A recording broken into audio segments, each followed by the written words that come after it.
I am Rosa Parks, written by Brad Meltzer. I am Rosa Parks. Growing up, I was small for my age.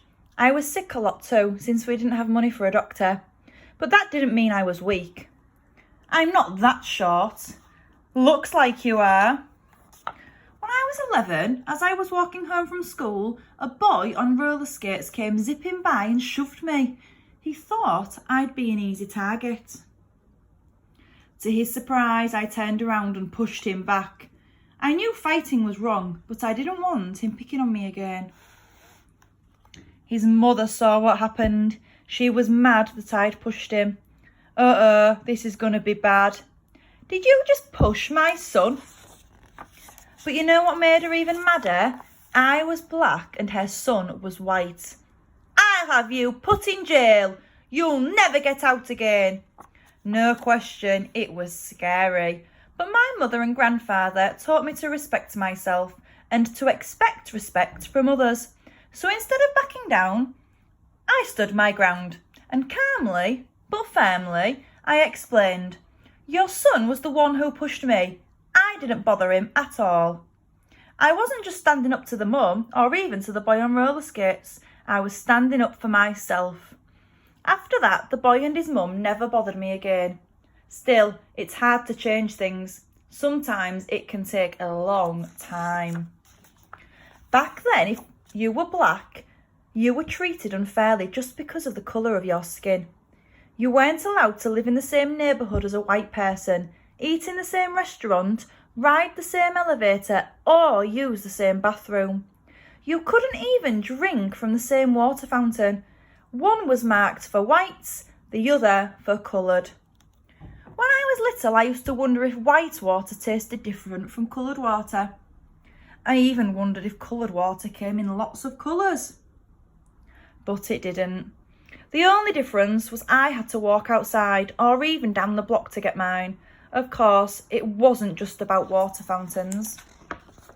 This was my school, a small, old wooden building with one room and one teacher for all of us. Everyone from the 5-year-olds to the 6th graders was stuffed in that one room. There were no windows, desks, and barely any books.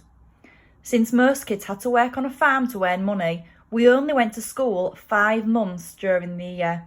Less school, hooray! Don't say hooray, that's bad.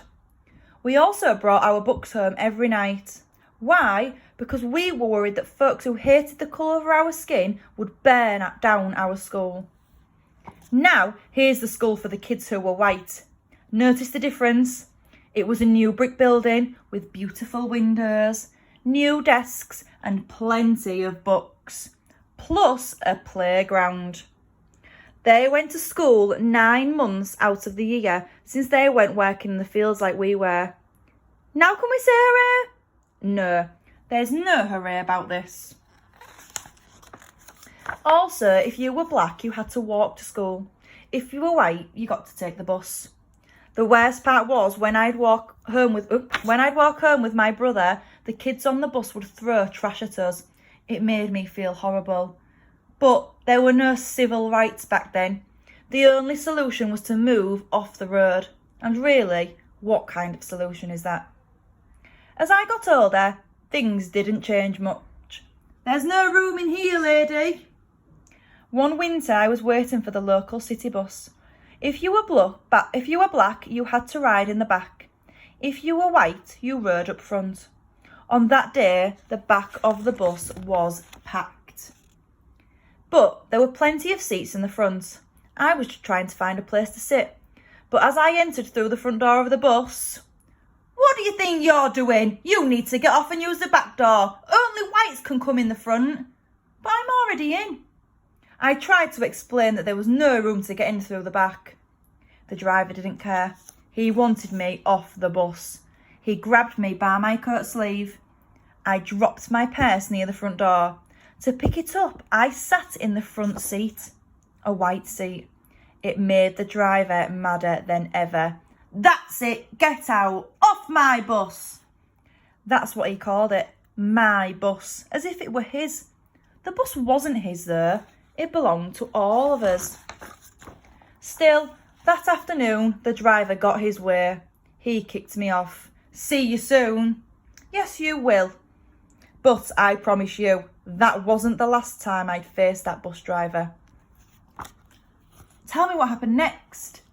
From there, in addition to working as a seamstress, I started working to change things. At the NAACP, we fought for fairer laws and made sure that people's stories were heard. I also stopped using coloured water fountains. I'd rather go thirsty than be treated so poorly. It was the same with separate elevators. Instead of riding them, I'd take the stairs. Need a lift? No thanks. But as for real change, even I didn't know what was coming. It was the end of a busy Thursday. I was 42 years old and on the bus going home. This time I was sitting in the first row of seats that were allowed for black people. There was one man next to me and two women across from me. It was the same driver from before, the exact same one from all those years earlier. At the third stop, a few white people got on, filling the rest of the empty seats.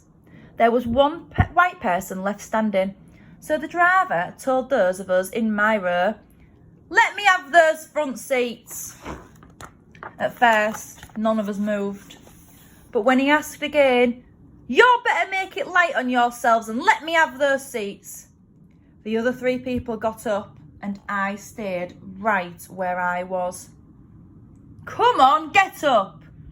Sliding over to the window, I thought about what he was demanding.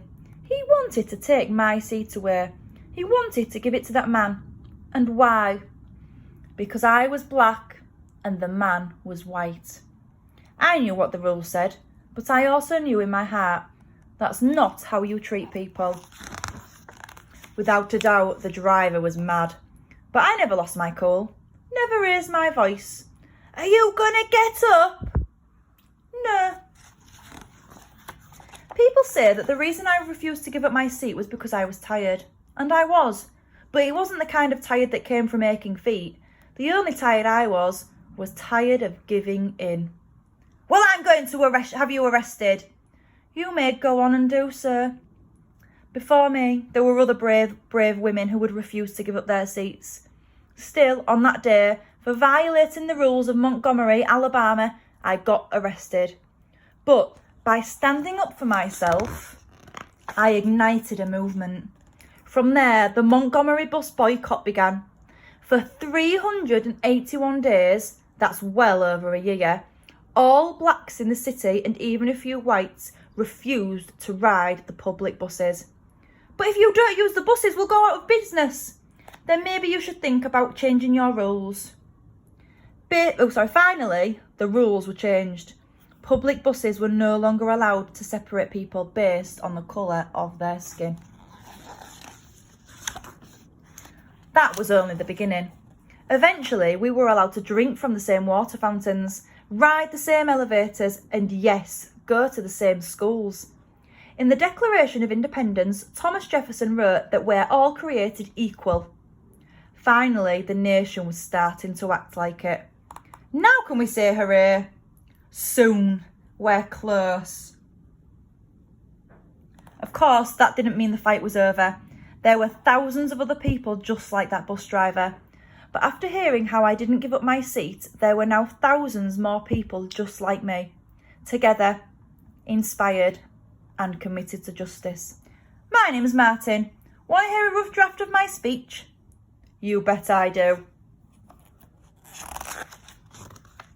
In my life, people tried to knock me down, tried to make me feel less than I was.